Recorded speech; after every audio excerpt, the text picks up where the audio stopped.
কথার কারণে আমি আজও এই পার্কটা কন্টিনিউ করছি। কারণ আমার বাবা একটাই কথা বলেছিল, যখন ফার্স্ট টাইম আমাকে টিভিতে দেখেছিল, টিভি পথে দেখার পর আব্বু একটাই কথা বলেছিল, দেখ বাবা, তুই জীবনে আর কিছু করিস বা না করিস, আমার কোনো আফসোস নেই, আমি যা পাওয়ার পেয়ে গেছি, আমি খুশি তোকে নিয়ে। 19 থেকে 20 হলেই মহাবিপদ, সাদা চোখে দেখে ভয়ে গা ছমছম করতেই পারে। তবে সাজ্জাদ মিনহাজের জন্য এসব দুধ ভাত। ইউরোপে জনপ্রিয় পার্কুর গেম দেশের ক্রীড়াঙ্গনে সিলেবাসের বাইরে হলেও সেটাকে আপন করে নিয়েছেন এই দুজন। শুরুতে তো একেবারে সাপোর্ট ছিল না বললেই চলে, কারণ এই গেমটা মানুষ কেউই চিনে না বাংলাদেশে। তো এখন যেহেতু মানুষে মোটামুটি চিনতে পারছে বা বিভিন্ন গণমাধ্যম কর্মীর মাধ্যমে আমাদের এটা মোটামুটি প্রচার হয়েছে, দ্যাটস এখন মোটামুটি আগের তুলনায় অনেকটাই মানুষ চিনতে পেরেছে যে এটা আসলে একটা গেম বা এই গেমটা কীভাবে আসছে, কোত্থেকে আসছে। আমরা যখন ফার্স্টে শুরু করছি হালকা পাতলা ইঞ্জুরি হয়েছে আমাদের, আজ পর্যন্ত বড় সড়ো কোনো মেজর কোনো ইঞ্জুরি হয়নি। লাইফে আমি কখনো পার্কুর করতে গিয়ে তেমন ইঞ্জুরি হয়নি। এমনি মাইনর ইঞ্জুরি তো স্বাভাবিক, সব খেলাই হয়, আপনার ফুটবল বলেন, ক্রিকেট বলেন, সব খেলায় মাইনর ইঞ্জুরি আছে। তো এটা তো তেমন মাইনর ইঞ্জুরি আছে, আপনি যদি ওই প্র্যাকটিস করতে যান হালকা পাতলা ইঞ্জুরি হবেন, কিন্তু মেজর কোনো ইঞ্জুরি হয়নি। দুজনই পরিবারের বড় ছেলে, তাই দায়িত্বটাও একটু বেশি। সোশ্যাল মিডিয়ার বদৌলতে মিনহাজ অ্যান্ড সাজ্জাদ পেজে নিজেদের ভিডিও দিয়ে পরিচিতি। তবে কেমন ছিল তাদের এই উঠে আসার গল্প?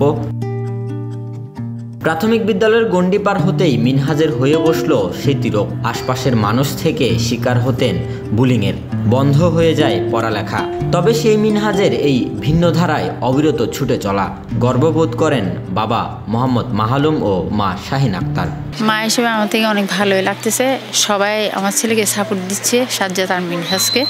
আমার ভালো লাগতেছে, সবাই দোয়া করবে আমার ছেলের জন্য যেমন আর একটু উন্নতির দিকে যায়। তারা যেন ইন্টারন্যাশনাল লেভেলে যেয়ে বাংলাদেশের জন্য একটা ভালো কিছু বয়ে নিয়ে আসতে পারে এবং আন্তর্জাতিক লেভেলের জন্য খেলতে পারে। সরকার যেন তাদেরকে একটা স্বীকৃতি দেয় এবং ক্রীড়া মন্ত্রণালয় যেন একটা স্বীকৃতি দিয়ে তাদেরকে যেন কি আন্তর্জাতিক লেভেলে খেলার জন্য একটা ব্যবস্থা করে দেয়। এখন আসলে ভালো লাগতেছে, ভালো এখন তো ভালো পারফরমেন্স করতেছে, আর তারা এখন তেমন একটা নালিশও আসতেছে না, সবাই বরঞ্চ উৎসাহ দিচ্ছে। তো এই জন্য আর তাদেরকে মানে এই খেলা থেকে মানে ফিরে আনতে পারবো না, এটাও আমরা জানি। আসলে যে যেটা করতে চায় তাদেরকে সেটার উপরে কি ছেড়ে দেওয়া উচিত। অন্যজন সাজ্জাদ ঘানেমের গল্পে উলটপালট হয়ে যায় বাবা বেল্লাল হোসেনের অকাল মৃত্যুতে।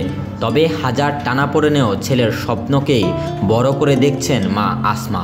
ওরা বলতেছে যত জোর দেবা না সব, এটা ছোট থেকে আমরা খেলাধুলা করে আসছি, আমরা এটা করবো। আমরা চিল্লাফাল্লা করতাম, যেমন তুমি ভয় খাই না, তো এই নামলে অনেক সময় মায়ের দেখছি চেয়ারা বাইন ধরা বাবা একদম আড্ডি বাইরে বাইঙ্গালে তুলেছে। কোজা না তুমি এরকম কেন করো, তোমাকে কষ্ট করে ফালতেছি না, কোজা আপনি ভয় খাইয়েন না। আরও তো সব জায়গাতে বিদেশ হতে সব জায়গাতে করতেছে, কিন্তু আমাদের এখান থেকে ছোট থেকে আম্মু করে আসছি।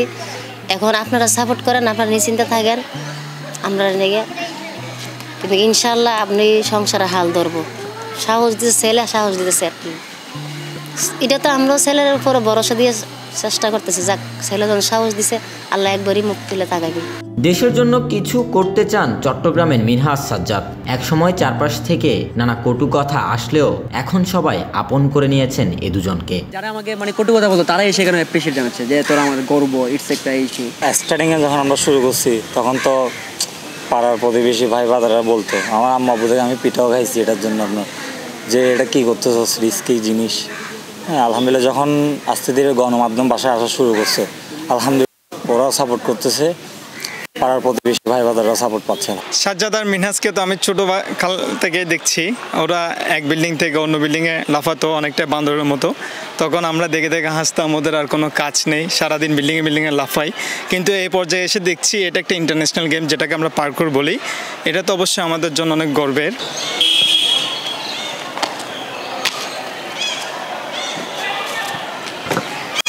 বাংলাদেশের ক্রীড়াঙ্গনের সিলেবাসের বাইরে গিয়ে চট্টগ্রামে মিনহাজ সাজ্জাদের এই ছুটে চলার গল্পটা মোটেও মসৃণ নয়।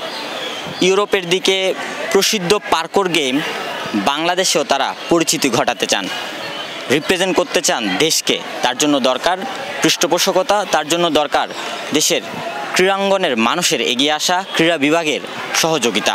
চট্টগ্রামের সিআরবি এলাকা থেকে রবীন দাশগুপ্ত, নিউজ নাও 24।